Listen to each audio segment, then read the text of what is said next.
Prejudice and ignorance are often blamed for societal and workplace conflicts, but are these issues as simple as they seem? This analysis challenges the notion that prejudice is merely the result of ignorance.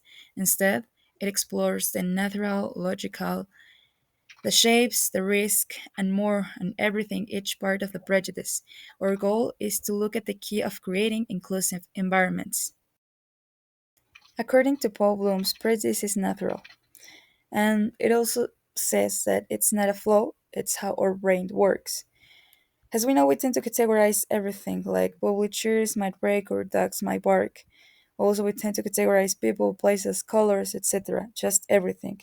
These quick judgments help early humans survive threats like spotting danger in a rustlich bush.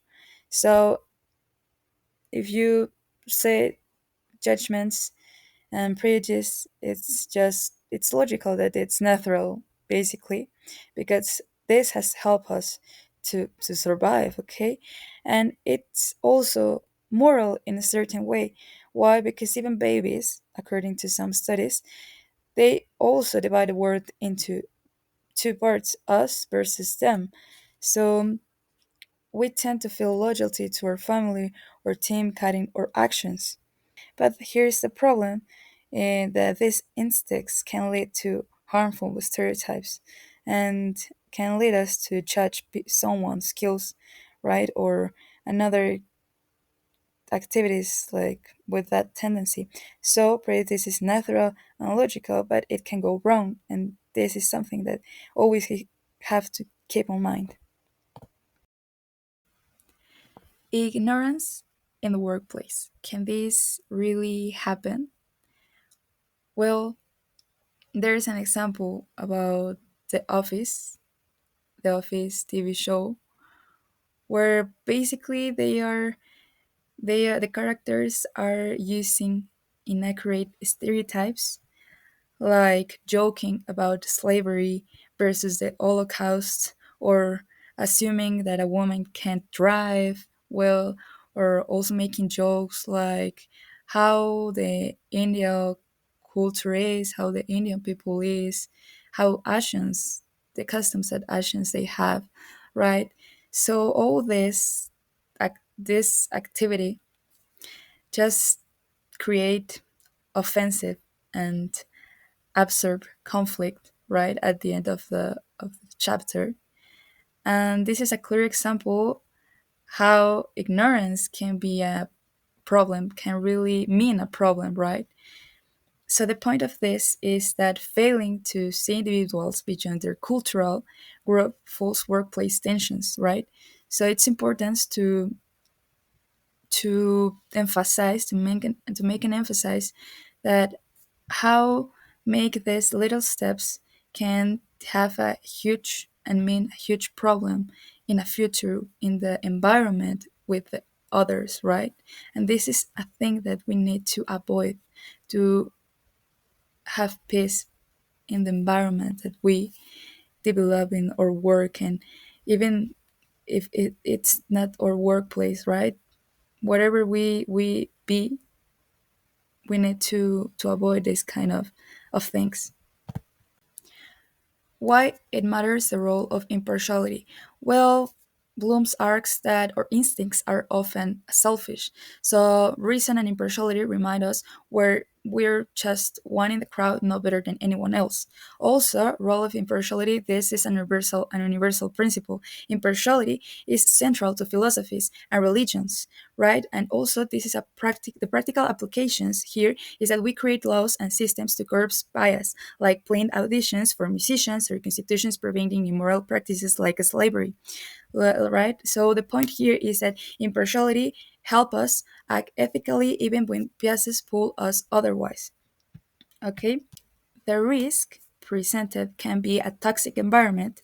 Like if we have false stereotypes, this lead us to inappropriate comments, and this will obviously create hostility. Then this creating moral outcomes because of the unconscious biases affects decisions like hiring or justice with real world harm.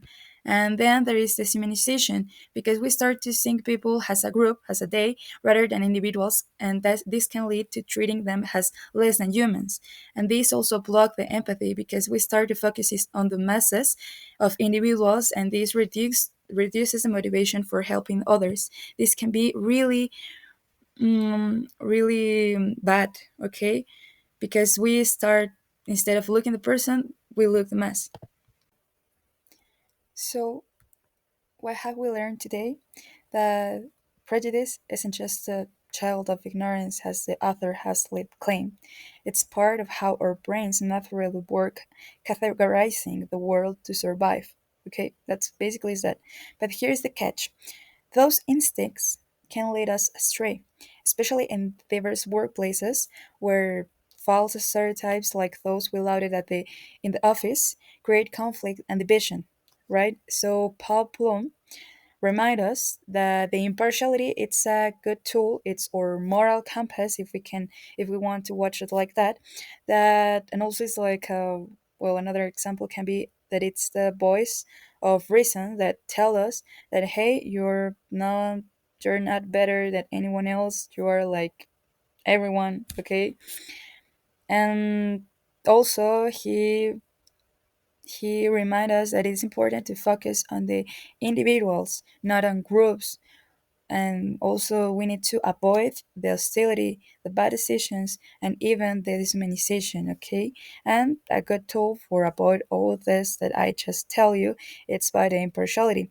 Also, that all this we need to take to everywhere, in our workplaces, in our community, in our homes, where we live, when we met people with everyone, right?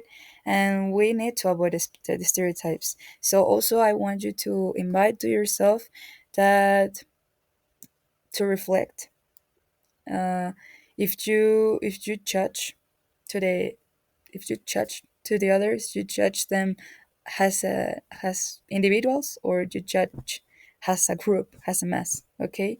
This is the invitation that I want you to do. And also I embrace you, I make you the invitation for make this by impartiality, and don't be so rude with us. This is something natural, but we need, not because it's natural, we have to make something bad to others, to be bad with others, because it's something natural.